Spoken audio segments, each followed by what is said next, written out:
श्रुतिअंगद कहते हैं कुछ भी होता है तो उसके पीछे कुछ ना कुछ मकसद छिपा होता है। जी हां, यूपी में हो रहे पोस्टरबाजी के पीछे मकसद वोट बैंक है, जिसको किसी भी हाल में दोनों ही दल छिटकने नहीं देना चाहते।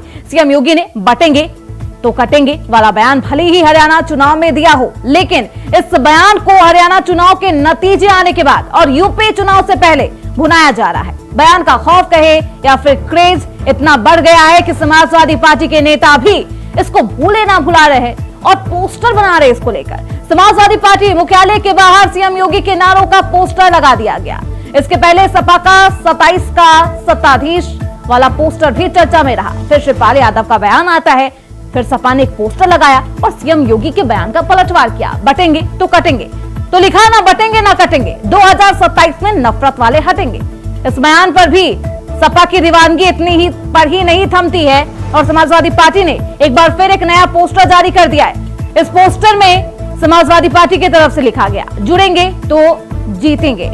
जी हां, बटेंगे तो कटेंगे के नारे ने ना सियासी पारा हाई कर दिया है, तो त्योहारी माहौल में आतिशबाजी ने पोस्टरबाजी की शक्ल ले ली है। वजह क्या है इसके बारे में जानेंगे, लेकिन उससे पहले आप ये रिपोर्ट देखिए, उसके बाद चर्चा की शुरुआत करेंगे। यूपी के चुनावी युद्ध का शंखनाद हो चुका है। उपचुनाव के लिए प्यादों को उतार दिया गया है, बिसात बिछाई जा चुकी है। अब वक्त है ब्रह्मास्त्र के इस्तेमाल का, जिसे चुनावी युद्ध में सपा अपने बचाव के लिए इस्तेमाल कर रही है। जी हाँ, वो बयान जिसका खामियाजा हरियाणा में विपक्ष को भुगतना पड़ा था, और ऐसे में अब सपा प्रमुख उस बयान का काट ढूंढ रहे हैं। मौसम त्योहारों का है, ऐसे आतिशबाजी की जा रही है, लेकिन यूपी की सियासत में पोस्टरबाजी हो रही है। बटेंगे तो कटेंगे नारे से उपजी सियासत रोज नए नारे गढ़ रही है। जी हाँ, पोस्टर युद्ध किस तरीके से चरम पर है, जरा समझिए। सबसे पहले सपा की तरफ से एक पोस्टर सामने आता है, जिसमें लिखा है 27 का सत्ताधीश। इस पोस्टर के जवाब में निषाद पार्टी बीजेपी के मुख्यालय के बाहर एक पोस्टर लगाती है, 27 का खेवनहार। फिर एक नया पोस्टर सुर्खियों में आया। ये पोस्टर निषाद पार्टी के एक नेता की ओर से सपा कार्यालय, बीजेपी कार्यालय और सीएम आवास समेत कई जगहों पर लगाया गया है, जिसमें लिखा है 27 का नारा, निषाद है सहारा। फिर योगी के बयान को भुनाया जाता है। इस बार विपक्ष फ्रंट में बैटिंग करता हुआ नजर आ रहा है। सपा प्रमुख जो बटेंगे तो कटेंगे के बयान को अनैतिक बता रहे थे, उनके चाचा की तरफ से सीएम योगी के इस बयान का पलटवार किया जाता है। बटेंगे तो पिटेंगे, तो उत्तर प्रदेश की राजनीति में बटेंगे तो कटेंगे की चर्चा है, पोस्टर के जरिए सेट करने की कोशिश की जा रही है। जो हमेशा बांटने का प्रयास करते रहे हैं, कभी जाति के नाम पर, कभी क्षेत्र के नाम पर, कभी बोली के नाम पर, अलग अलग प्रकार से बांटने की राजनीति करने वाले लोग आज जोड़ने की बात कर रहे हैं। उत्तर प्रदेश के मुख्यमंत्री योगी आदित्यनाथ जी ने बटोगे तो कटोगे नारा क्या दिया कि सब अब जोड़ने पर उतारू हो गए हैं। जोड़ना अच्छी बात है, सकारात्मक है, लेकिन अपने आचरण में लाइए। केवल नारे लगाने से, केवल होर्डिंग लगा देने से ये जोड़ने का नाटक नहीं हो सकता है। आपको जोड़ना है तो सबका साथ, सबका विकास, सबका विश्वास और सबका प्रयास, इस मूल मंत्र पर काम करना होगा। सबको साथ लेकर चलना होगा। यहां दबदबा किसका है? सपा एक के बाद एक पोस्टर जारी करती है और उस पर लिखा होता है, न बटेंगे न कटेंगे, 2027 में नफरत वाले हटेंगे, हिंदू मुस्लिम एक रहेंगे तो नेक रहेंगे। समाजवादी पार्टी ने एक बार फिर नया पोस्टर जारी किया है। इसमें लिखा है, जुड़ेंगे तो जीतेंगे। जी हाँ, बटेंगे तो कटेंगे के नारे ने सियासी पारा हाई कर दिया है। सीएम योगी आदित्यनाथ द्वारा दिया गया बटेंगे तो कटेंगे का नारा अब काफी पॉपुलर हो गया है। इसका क्रेज इतना बढ़ गया है कि समाजवादी पार्टी के नेता भी इसका इस्तेमाल करने लगे हैं। खैर, बटेंगे तो कटेंगे तो क्या वोट बढ़ेंगे, देखना दिलचस्प होगा। Bureau report, India voice.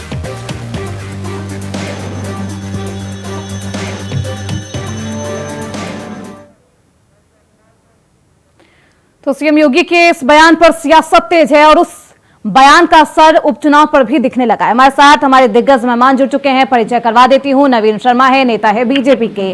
अनुज शिवहरे हैं, नेता है कांग्रेस के। राकेश अहीर हैं, नेता हैं समाजवादी पार्टी के। बहुत स्वागत है आप सभी का। सबसे पहले मैं राकेश रहीर जी आपके पास ही आना चाहूंगी। ठीक है, पोस्टर वॉर एक हद तक सही लगता है जब तक मुद्दा हो, लेकिन मुद्दा विहीन होकर सिर्फ पोस्टरबाजी करने का क्या मतलब है? अर्थ क्या समझे जनता? मैं कह रहा हूं कि वर्ण व्यवस्था बनाया किसने, जातियों को काटा किसने, पिछड़ा दलित के साथ भेदभाव किया कौन, शंभू की गर्दन किसने काटी, एकलव्य की अंगूठा किसने काटा। तमाम अगर सवाल आप देख रहे हैं कि भारतीय जनता पार्टी के पास जवाब नहीं होगा, पहली बात। दूसरी बात कि लगातार जाति देख के हत्या उत्तर प्रदेश में हो रही है। अगर ये सबका साथ, सबका विश्वास और सबका भरोसा जता लेते तो आज सवाल ये नहीं उठता कि वहीं लखनऊ के अमन गौतम के साथ जो पुलिस कस्टडी में मारे गए, पीट पीट के हत्या हो गई और अभी तक भारतीय जनता पार्टी के कोई भी नेता उनके घर नहीं गया क्योंकि वह दलित जाति से आते थे। उसी लखनऊ में एक निषाद महिला के साथ रेप होता है और हत्या हो जाता है और कोई भी उसके पीछे नहीं जाता है। वहीं एक उच्च जाति की मोहित पांडे की हत्या हो जाती है, मुख्यमंत्री जी तुरंत मिल लेते हैं। बात वो नहीं है, घटना सेम है, मगर जाति देख के मिलना और सहयोग करना। तो ये जाति वाली राजनीति कर कौन रहा है? ये भारतीय जनता पार्टी के लोग कर रहे हैं। भारतीय जनता पार्टी कर रही है, सत्ता में वो है बीजेपी। अगर के नेता हमारे साथ मौजूद हैं। मैं कह रहा हूं कि अगर वो 10 लाख विहीन होकर जाति की राजनीति की जा रही है, एक बयान दिया जाता है, इस पर पूरा विपक्ष हमलावर हो जाता है। मुद्दा खत्म हो चुका है क्या? पोस्टर पर ही बात चलेगी, जन कल्याण की बात नहीं की जाएगी? नवीन जी, सबसे पहले मैं सभी आपके नहीं को नवीन जी, जो चाहती थी बीजेपी वही हुआ, मुद्दा से भटका दिया गया है, अब बात सिर्फ बयान पर की जाती है। सबसे पहले तो मैं प्रदेशवासी देशवासियों को हार्दिक शुभ दीपावली की हार्दिक बधाई देना चाहूंगा, अपने साथी प्रवक्ताओं को भी बधाई देना चाहूंगा आपके चैनल के माध्यम से। मैं इतना जरूर कहना चाहूंगा कि जो पीडीए एक लाइन किस पार्टी की, किस गठबंधन की, जो पीडीए इन्होंने लगाया है। दूसरी चीज, जब इन्होंने पीडीए लगा के खुद जातियों को अलग अलग संस्करण में रख दिया है, तो ये बांटने का इल्जाम हमारे ऊपर कैसे लगा सकते हैं। दूसरी चीज, मैं एक बात और स्पष्ट करना चाहूंगा कि जिन लोगों की हत्या और कस्टडी जो भी बात हो रही है, क्या वो कानूनी प्रक्रिया में हमारी सरकार ने किसी भी व्यक्ति के प्रति क्या कोई सहानुभूति रखी? हमेशा रखी। और कानून जिन दोषियों के साथ दोषी की तरह प्रवेश करना चाहिए, उसके लिए कानून पूरी तरीके से जांच केंद्र है। तीसरी चीज, जाति की संस्करण में जब हमारे प्रवक्ता महोदय कहे सपा वाले कि जांच नहीं हो रही, जांच सर मुख्यमंत्री के पैनल से हो रही है और सजा भी बहुत गंभीर मिलेगी जो भी दोषी होगा। ठीक है, हमारे यहाँ जात समुदाय को देखकर हम सजा नहीं देते। कानून क्या जात के आधार पर किसी को सजा देगा? कानून सिर्फ और सिर्फ दोषियों को सजा देगा, वो किसी भी जात का हो, किसी भी धर्म का हो, किसी भी पार्टी का हो, यहाँ तक किसी भी पार्टी का हो। अगर उसने गलत काम किया है या गलत काम में तो फिर हर अपराधी के जात पर एनकाउंटर होता है तो उसके जात का आप ढूंढने लगते हैं, वो क्या है फिर? ठीक है, सबसे पहले कानूनी प्रक्रिया क्या करती है कि जो जांच होती है वो जांच अधिकारियों के साथ होती है। अधिकारी उसका एक पैनल पर प्रमुख सकते हैं कि सर ये पैनल आया है। अब अगर जब जांच में जिसके खिलाफ भी कोई गलत कार्य पाया जाएगा उसको सजा दी जाएगी, इससे हम निश्चित रहिए। हमारा न्यायालय, हमारा कोर्ट, हमारा कानून बहुत भरोसे के लिए हम लोग उसकी पूजा करते हैं। नहीं, लेकिन राकेश को ना भरोसा है, ना ही कोई यकीन है, ना विश्वास है, ना कुछ है। मुद्दा विहीन होकर बस पोस्टरबाजी की जा रही है, चाहे वो बीजेपी की तरफ से हो, निषाद पार्टी मुख्यालय की पहाड़ लगाती है, कोई कुछ नहीं कहता। पोस्टर विहीन हो गई है, मुद्दा विहीन होकर पोस्टरबाजी बस करना है। देखिए, अब सबसे पहले अनुज तिवारी जी, नवीन जी वापस आऊंगी। पार्टी अब मुद्दा विहीन हो गई है, क्या पोस्टरबाजी करने से जन कल्याण की बात हो जाती है? देखिए, मैं वही बता रहा हूँ। हाँ। ये सिर्फ मुद्दों से भटकाने का एक भारतीय जनता पार्टी का, समाजवादी पार्टी फिर एक के बाद एक पोस्टर आ रहे सामने। लगातार देश में महंगाई, बेरोजगारी, हाँ। लगातार और भी ऐसे मसले हैं। अनुज जी, इन पोस्टरों में उसकी तो बात ही नहीं की गई, जिक्र ही नहीं किया गया। कहाँ गुम हो गए ये मुद्दे? मैं बीजेपी के प्रवक्ता से ये पूछना चाहता हूँ, हाँ। ये लगातार मुख्यमंत्री ये बयान दे रहे हैं बटेंगे और कटेंगे, ये किस दिशा में आने वाली युवा पीढ़ी को कहाँ ले जाना चाहते हैं? ये एक उत्तर प्रदेश की जनता को और पूरे देश की जनता को लगातार भ्रमित कर रहे हैं। नवीन जी मगर कामयाब रह गए इसलिए मुस्कुराते लगता है आप। मगर 24 में देश की जनता ने इन्हें करारा जवाब दिया, उत्तर प्रदेश की जनता ने करारा जवाब दिया। इन्हीं के मंत्री कह रहे थे कि उत्तर प्रदेश में सपा 10 सीट भी जीत पाएगी, हम थूक के चाट लेंगे। तो इनसे चटवाइए, बीजेपी के प्रवक्ता ये बैठे हमारे सामने, अपने मंत्री जी से कहे वो थूक के चाटे, ये चाटे। तो ये सब उत्तर प्रदेश में नहीं चलने वाला। लगातार आप मुद्दों से देश की जनता को, प्रदेश की जनता को भटका रहे हैं। भटकाते हैं आप मुद्दों में बात करिए ना, अपने बयानबाजी। जन कल्याण मुद्दा, महंगाई चरम सीमा पे है, जवाब दीजिए। महंगाई आज आसमान छू रही है, आप उन पर बात भी करना चाहते हैं? नवीन जी जवाब दीजिए। कामयाबी मिल गई इसलिए ये चेहरे पर मुस्कुराहट है। देखिए एक चीज बता दूं, आज आदरणीय अनुज जी हमारे साथ हैं और मैं उनकी बात को कहना चाहूंगा, कांग्रेस पार्टी हमारी विपक्ष में है केंद्र सरकार में, मगर उत्तर प्रदेश में इसको जो साफ करने का काम किया है वो इनके पीडीए गठबंधन के अध्यक्ष आदरणीय अखिलेश यादव जी ने किया। अब इनका बोलना चालना, इनके समझ में आना, यहाँ पे कुछ बचा तो है नहीं है। दूसरी चीज, अगर आप बात करते हैं अपने स्तर की, सर उत्तर प्रदेश की जो राजनीति है वो भाजपा सरकार है और भाजपा सरकार सबका साथ, सबका विकास, सबका प्रयास, सबके विश्वास पे लेकर चल रहे हैं। आपने कहा कि हम उत्तर प्रदेश 2024 में अच्छा परफॉर्मेंस नहीं दे पाए, आप सुनिए तो, अरे जी सुन लीजिए, मैं आपकी बात पे आ रहा हूं, आपने मुझसे जवाब मांगा। उत्तर प्रदेश में भारतीय जनता पार्टी ने कोई झूठ नहीं बोला, मगर कांग्रेस के पूर्व राष्ट्रीय अध्यक्ष श्री राहुल गांधी ने जो झूठे बयान, झूठी बातें, और आज इसी बयान को लेकर आज के प्रमुख श्री खड़गे जी ने एक बयान दिया है महाराष्ट्र चुनाव को लेकर कि आप वही वादे करें जो आप निभा सके, जो आप लगा सके, बता सके, कर सके, आप झूठे वादे मत कीजिए। तो मुझे लगता है उत्तर प्रदेश की जनता से माननीय श्री राहुल गांधी जी को माफी मांगनी चाहिए, माफी मांगनी चाहिए जो बदलाने को झूठे जवाब सुन लीजिए अब, ठीक है। आप बिल्कुल झूठ बोल रहे हैं, ऐसे वादे किए जाते हैं। हाँ। कोई माफी नहीं मांगी। हाँ। लड़ाई लड़ रहे हैं, वो आज डटे हुए हैं, लगातार वो कह रहे हैं कि इस देश में जाति जनगणना करा दीजिए, क्यों नहीं करा रही भारतीय जनता पार्टी? लगातार मांग रही है, बैकफुट पे, क्यों नहीं कराना चाहते? बात फिर आप भटका रहे हैं, फिर भटका रहे हैं। आप बात करिए बढ़ती महंगाई से, बढ़ती हुई बेरोजगारी से, लगातार उत्तर प्रदेश में हिंदू मारे जा रहे हैं, आप कह रहे बटेंगे और कटेंगे, कैसी बात कर रहे हैं आप? उत्तर प्रदेश में मोहित पांडे जी मारे गए, वो हिंदू थे ना, मोहित पांडे जी मारे गए, वो हिंदू। मोदी जी आपके देश के प्रधानमंत्री लगातार कह रहे हैं कि हम लोगों को इतना मुस्लिम समाज को जोड़ना है, इसको आगे बढ़ाने कर रहा है मुस्लिम समाज की।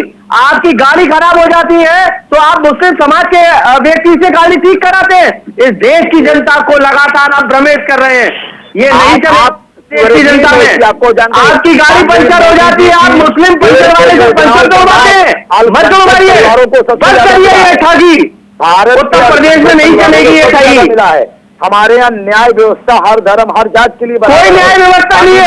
आप ही के विधायक ने आप ही के नेता के खिलाफ FIR कराई है, उन्होंने FIR में कहा है कि आपके नेता दंगा कराते हैं, किसी और ने नहीं कहा है, धर्म देख के नहीं करते। आपके विधायक ने कहा है या नहीं कहा है?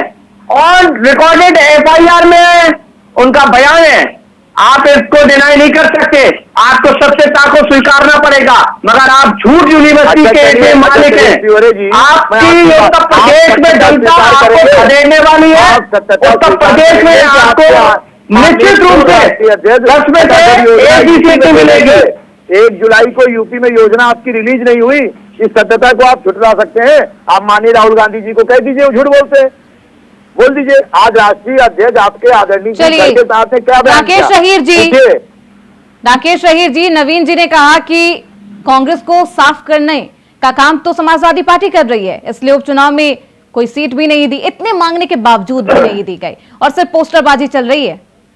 वैसे भी नवीन जी बहुत सफेद झूठ बोलने में तो मास्टर आदमी है, क्योंकि इनके प्रधानमंत्री और गृह मंत्री, मुख्यमंत्री तमाम लोग झूठ बोलते हैं कि ये तो छोटे से प्याले हैं, ये झूठ नहीं बोलेंगे तो कैसे यहाँ बैठेंगे दोबारा। ये अभी खटाखट की बात कर रहे थे। मैं कह रहा हूँ कि 15 लाख का वादा कौन किया था, 2 करोड़ नौकरियों का कौन वादा किया था। मैं कह रहा हूँ 100 स्मार्ट सिटी का वादा कौन किया था। हम अगर इंडिया गठबंधन के लोग जब सत्ता में आते और अगर न करते तब हमारा जो बयान, हमारा वादा झूठा होता, पहली चीज। दूसरी की चीज, अभी जैसे कांग्रेस के साथी ने कहा कि क्या मोहित ही हिंदू था, अमन गौतम हिंदू नहीं था।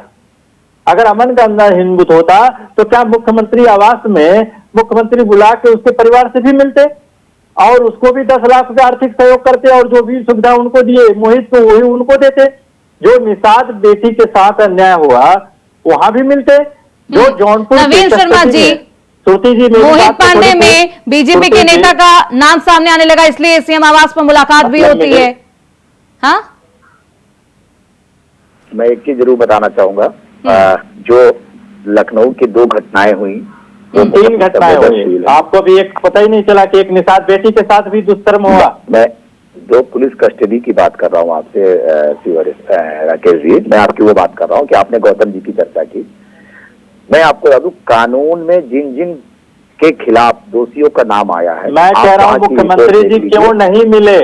कानून आपका कितना फेलियर है, इस बात का अंदाजा अगर आप जौनपुर की घटना देख सकते हैं। कल एक अनुराग यादव की हत्या कर दी गई तलवार से गर्दन काट के। हमको लग रहा है कि कल पूरे प्रदेश की सबसे बड़ी घटना थी।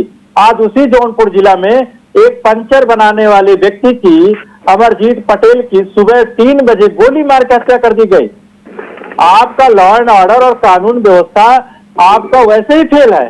आप किस कानून की बात कर रहे हैं? जो भी घटनाएं और हत्याएं जो भी हो रही नहीं, नवीन शर्मा जी, बयान देने के बाद पोस्टर विवाद शुरू होता है, पोस्टरबाजी शुरू होती है और ऐसे में मुद्दा विहीन हो जाती है, चाहे वो विपक्ष हो या फिर सत्ताधारी पार्टी हो। बिल्कुल ही मुद्दा विहीन नजर आ रही है। मुद्दा है, विपक्ष पीडीए के एकजुट है और पीडीए इनको 10 घर आने जा रही है। इसीलिए ये अहीर जी, अगर मुद्दा होता तो पोस्टर में भी मुद्दे नजर आते, जाति धर्म नजर नहीं आते। कार्यकर्ता लगा ठीक है, पार्टी नहीं प्रदेश में मुख्यमंत्री ने दिवाली से पहले बयान दिया था उत्तर प्रदेश के सारे गड्ढे भर दिए जाएं दिवाली तक। क्या मैं नवीन जी से पूछना चाहता हूं कि उत्तर प्रदेश के सारे गड्ढे भर दिए गए हैं क्या? मैं आपको बता दूं, आगरा में एमजी रोड लाइफलाइन है, सदर से लेके भगवान टाकिस तक इतने गड्ढे हैं कि आप उसका आप कल्पना नहीं कर सकते। कहाँ है योगी आदित्यनाथ जी का बयान? कहाँ है लॉ एंड ऑर्डर? के लोगों के साथ अन्याय किया जाता है तब वो हिंदू की श्रेणी में नहीं आते। इन्हीं के विधायक योगेश वर्मा को जब इनके स्वजाति मुख्यमंत्री को पीट देते हैं तो एफआईआर नहीं लिखाई जाती है, क्योंकि वो पिछड़ा है। इसीलिए ये डर रहे हैं कि पीडीए जुड़ेगा और पीडीए जीतेगा।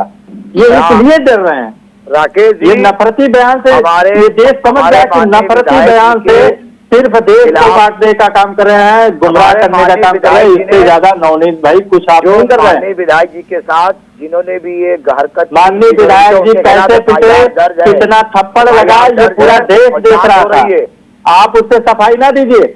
और खुद बयान विधायक जी ने दिया था कि एफआईआर नहीं हो रहा है, आपके ही विधायक जी हैं, आप उससे सफाई ना दीजिए। आप पूरा देश वो भी वीडियो देखा था जब विधायक और सांसद में जूता की गिनती हो रही थी, तब भी पूरा देश आपका देखा रहा था कि कितना विधायक जूता मारा और कितना सांसद जूता मारा। आप उसमें सफाई ना दीजिए। आप हर जगह फेलियर है। आप शुरुआत में नवनीत जी ने दिवाली की सबको बधाई दी, मगर आज सुबह जैसे ही मैंने उठा तैसे ही मैंने देखा कि हिंदू को 62 रुपया गैस सिलेंडर बढ़ा के इन्होंने तोहफा दे दिया। आप हिंदू के हितैषी बन रहे हैं। हिंदू के त्योहार पे दिवाली देश का सबसे बड़ा पर्व माना जाता है और वो दिवाली शाम को लोग मना के जैसे आंख खोल रहे हैं सुबह 62 रुपया, ब्रेकिंग न्यूज चल रहा है चैनलों पे कि 62 रुपया का भारतीय जनता पार्टी ने तोहफा दे दिया हिंदुओं को गैस सिलेंडर बढ़ा के। यही आपकी मंशा है। आप यही दोनों तरीका है, वित्त मंत्रालय यही आपकी बात में और आधार पर किया जाता है। नहीं, यही आप भारतीय पार्टी सरकार नहीं करते रहे, ये सरकार के त्योहार पे बढ़ाया जा रहा है सामान को। प्रपोजल मैं कह रहा हूँ, आप अगर चैनल पे बैठ के झूठ क्यों बोल रहे हैं? आप कहिए कि मेरी गलती है, मेरी फेलियर है। 62 रुपया बढ़ा कि नहीं बढ़ा?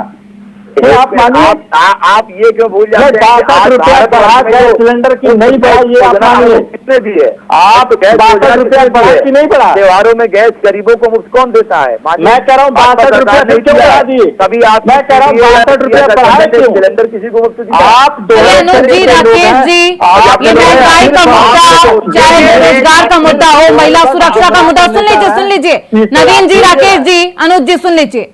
अभी आपने महंगाई का मुद्दा उठाया है, रोजगार का मुद्दा उठाया है, कानून, महिला सुरक्षा, तमाम मुद्दे उठाए हैं, लेकिन मुझे लगता है अगर मैं पोस्टर देखूं तो उसमें जाति के अलावा कुछ भी नहीं है। चाहे वो जाति देख के, जब उत्तर प्रदेश में हत्याएं हो रही हैं श्रुति जी, तो जाति क्यों नहीं देखी जाएगी? तो सिर्फ जाति पर मुद्दा विहीन हो गई है समाजवादी पार्टी। नहीं, मैं कह रहा हूँ समाजवादी पार्टी क्यों मुद्दा विहीन हो गई? जौनपुर की मटरू निषाद की हत्या कूट के मार दी है पुलिस कस्टडी में। अगर विपक्ष उठा रहा है तो वहाँ जाति, तो कानून व्यवस्था पर सवाल उठाए जाने चाहिए थे राकेश रहीर जी। नहीं, क्यों नहीं उठ रहा है? लगातार मैं उठा रहा हूँ, मेरे मुखिया उठा रहे हैं। माननीय अखिलेश यादव जी का डिबेट आप नहीं सुनती है? नवीन शर्मा जी नहीं कि नहीं उठ रहा है? नहीं, बिल्कुल नहीं, मैंने कहा कि पोस्टर में नहीं दिख रहा है। राकेश जी, आपने भी देखा होगा अपना पोस्टर, मुझे लगता है मेरे से ज्यादा देख रहे होंगे कि क्या पोस्टर आ रहा है और किस पर बातचीत की जा रही है। बस एक बयान को लेकर नवीन शर्मा जी, मुझे लगता है बीजेपी कामयाब रही उस मुद्दा वो जोड़ने के लिए लगे, छिपाने के लिए लगे हैं। राकेश जी, हमारे पूज्य महाराज जी ने एक बात कही, माननीय मुख्यमंत्री जी ने, बटेंगे तो कटेंगे। ये शब्द को इन्होंने क्या किया, एक मुहावरा बनाते हुए कविता लिख ली है, बटेंगे कटेंगे तो खुशी हो गई कि मुद्दा सुनिए हमारे यहाँ उत्तर प्रदेश जन कल्याण की बातें नहीं हो रही है। आप सोचिए, इन्होंने क्या किया, पोस्टर वार। अरे भैया, तुम्हारे पास कोई मुद्दे है ही नहीं, क्योंकि सारा काम भाजपा सरकार अच्छा कर रही है। मैं कह रहा हूँ कि आपके सहयोगी दल निषाद पार्टी के लोग आपके कार्यालय के सामने कुछ भी नहीं है, और यूपी में तो इनका इंडिया गठबंधन डिबेट नहीं करा रही है। मेरे कार्यालय के सामने इन्होंने यूज किया है, कांग्रेस के वोट बैंक को खा लिया है सपा ने। आप ये क्यों नहीं दे? इनके पास सिर्फ वही बात करना है, कांग्रेस खत्म। चलिए नवीन जी, वापस आऊंगी। मगर आप हमारी बात का जवाब दीजिए कि देश में बढ़ती बेरोजगारी, बढ़ती महंगाई, लगातार इस पर भारतीय जनता पार्टी क्यों नहीं जवाब दे रही? लगातार आप बात करें बटेंगे और कटेंगे, तो जब देवचान एकादशी थी तो देश के प्रधानमंत्री ने हिंदुओं पर नोटबंदी करी थी ना। बात करती है भारतीय जनता पार्टी, हिंदुओं पर नोटबंदी करी थी ना, सामने नहीं आती नवीन जी। जब इतना बड़ा हिंदुओं का त्योहार था तो नोटबंदी वो किसके लिए करी? नवीन जी, कितने लोगों ने आज बच्चे करी? मैं आपको नोटबंदी बताइए नवीन जी, कितने बच्चियों का घर खराब हुआ था उस वक्त? आपको नहीं है एहसास?